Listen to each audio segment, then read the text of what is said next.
tanno ko Seydina Ali o tawi sinna o taw ko Seydina Muawiyata mbele ɗum ne renda mbele ɗum ene renda ɗum noon Nelaaɗo sallallahu alaihi wasallam yiino o wi ɗum noon Nelaaɗo Allah sallallahu alaihi wasallam yiino ɗum ene jogori wadde ene jogori wadde o ndaarimo o ndaarimo haa ɓooyi o ibni hada o sayyid ibni hada sayyidun oɗo ɓiyam oɗo ɓiyam o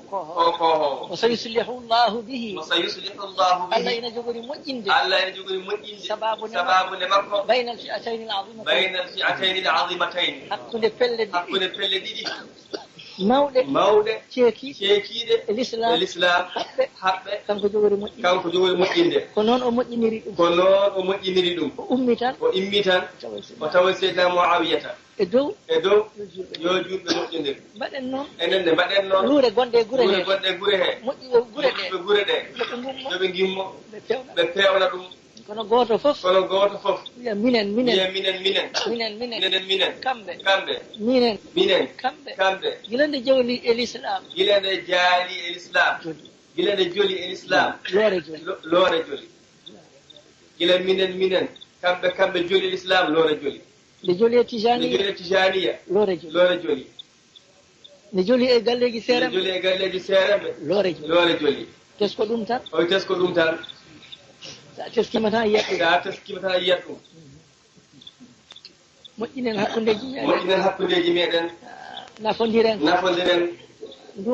nduwodiren kolodiren battodiren endam on sa'a moƴƴere arta ɗo wonno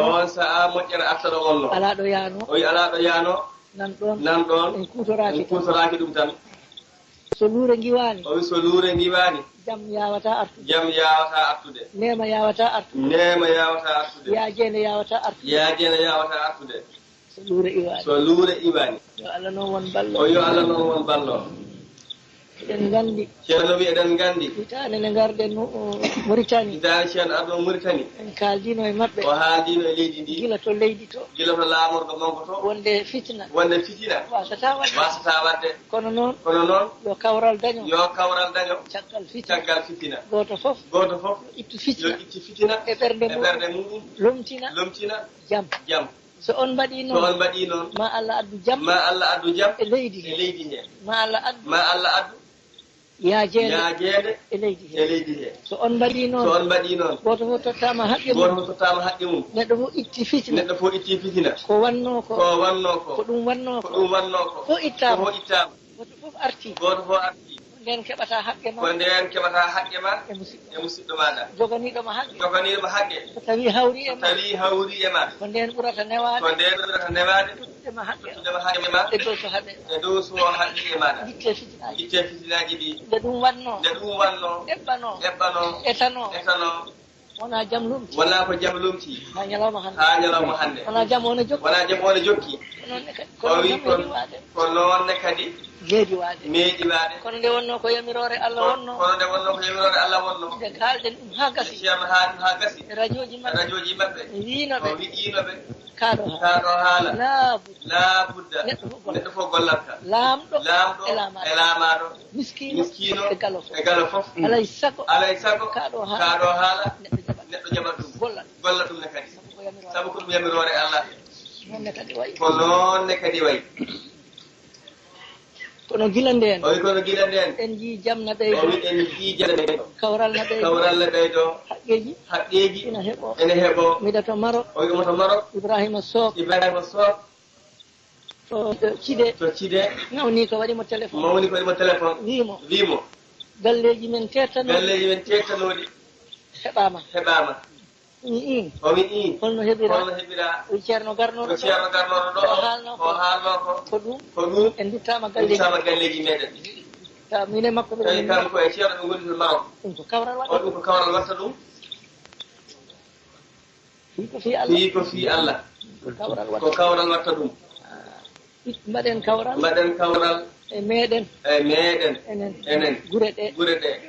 dentule ɗe mbaɗen hen kawral itten toga hay renduɓe seeremɓe e meɗen ene jogii toga tawa ko ceerno goto onon fof ko toon kono onon wonɓe toon ɓe moni kala na waɗi bangge mum minen ɓeeto minen taw ceerno ko goto kawrata ceertata kawrata certata nder o hawrani bowal ngal certata wadi gonga heɓata ko hen hay hunde heɓata ko hen firten ɗum yo Allah ittan en ɗum yo Allah ittan en ɗum jahi nabi Mustafa wa ashabihi o batu ko ɗum tan yahanno ko yahanno yo Allah non won ballo jahi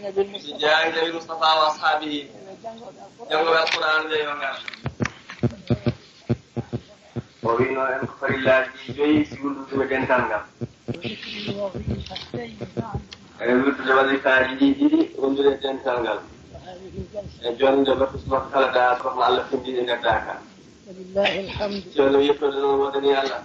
فكزناها 3 أيام متولات وي نيبندري هن نيمني دum kanji biyaji tere balta debodde اذكروا الله ونصلي على رسول الله ونعظم حرمات الله وي en janko inde Allah en jure en laata Allah en mawdina hurmaji Allah ونصل أرحامنا en jokka ende meje meden ويوصي بعضنا بعضا huunde men en wasiyo en huunde heddide اليوم وي handene يوم أخذ الكتاب بأيماننا وي من كلا فنانجي دكال كورما كنيام مكو عند أسمك كل منا كلا بوفي ميدن ما قدر الله له تبارك وتعالى من الخيرات قدف الله سبحانه وتعالى قدر مجريجكو والبركات والرحمات والفضل يقول الله ويمني فما دنج محمد صلى الله عليه وسلم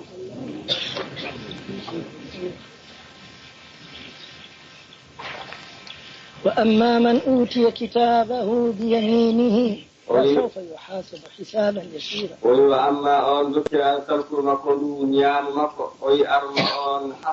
حسب ولكل نغاد على شق مكو هذا في موقف الحشر ويدو بياك جنگولين تورو يوم القيامة كنو وديته أما في الدنيا وأما أدنكم السعادة الدارين ودن جمعية أهبي ملل أدن ملل لاكرا والسعة إياج دنيد والهناء ودنيد نوية انقورا والسلامة كسال في الدين والدنيا الدين ما يعدون ما هذا هو أخذ الكتاب باليمين ونبيا ما ننجري تلقوا ما دنيا وما عنده نسأله تعالى ألا يخيب رجاءنا في ذلك يا نبي إنه نجوتي الله سبحانه وتعالى ما كان نقول أصول هذه كي من إدو وأن تحضر جميع أرواح ذرات الوجود في هذا الموقف المبارك ووينك دين جوتا دندانغال روحوجي فوف بداري بركي روحوجي ملائكة مدي تاويرو هاندي او سبق او برسو الله هاجي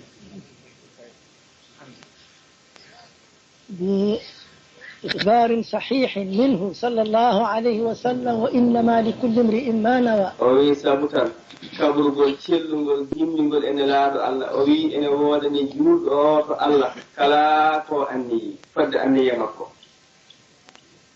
يوصي نفسي وإياكم ceerno yo wasiyo hoore makko omo wasiyo en تقوى الله العظيم e hulde Allah mawɗo o فإنه خير زاد يا أن كل الله بالفم مؤمن إنجوبا مهر يوبره فتزودوا به فإن خير الزاد التقوى وإن جوبر دون سبب قبول مؤمن إن يوبره كل الله والسمع والطاعة في كل ما أمر الله سبحانه ومين كلمة وسيو إن يؤن جب كلاك الله يمري سوك إنن في جب وأن هذه الجماعة وأن قال دودنتا هي التي تمثل الجماعة الطائفة الأولى وكان قال دي دري دارن لوم تاع فد أروني ريان ونده إن دري دارن من لوم تي التي كان رسول الله صلى الله عليه وسلم يقف بين أظهره ngane ganduna da ne laado Allah e hoore mum koy nder nden fedde wonno ko o dari o yiye e nder mayre وقفة دعوة والإرشاد وبي أداروا هن دار نلود فيود الله فيود تبارن فيود الله وقفة يناديهم إلى ما يحييهم وبي دار نعندو دا أدارون أمرنا فيود كأنه نعو كأنه فيود كأنه نعو الإيمان بالله وقفة تربية يربيهم بها ما بينهم وبين الله وبي فدار نغاندودا أما دارتمو اندر مابbe taw ko sifa neede be hakkude mabbe e Allah subhanahu wa ta'ala e jamiroji mudum وكانت هكذا وبي dum to no wano ni dum do ko non tigi way وكانت هكذا ko ni tigi wano no jiiden do ni non tigi wano وكانت هكذا ko no jiiden do ni non tigi wano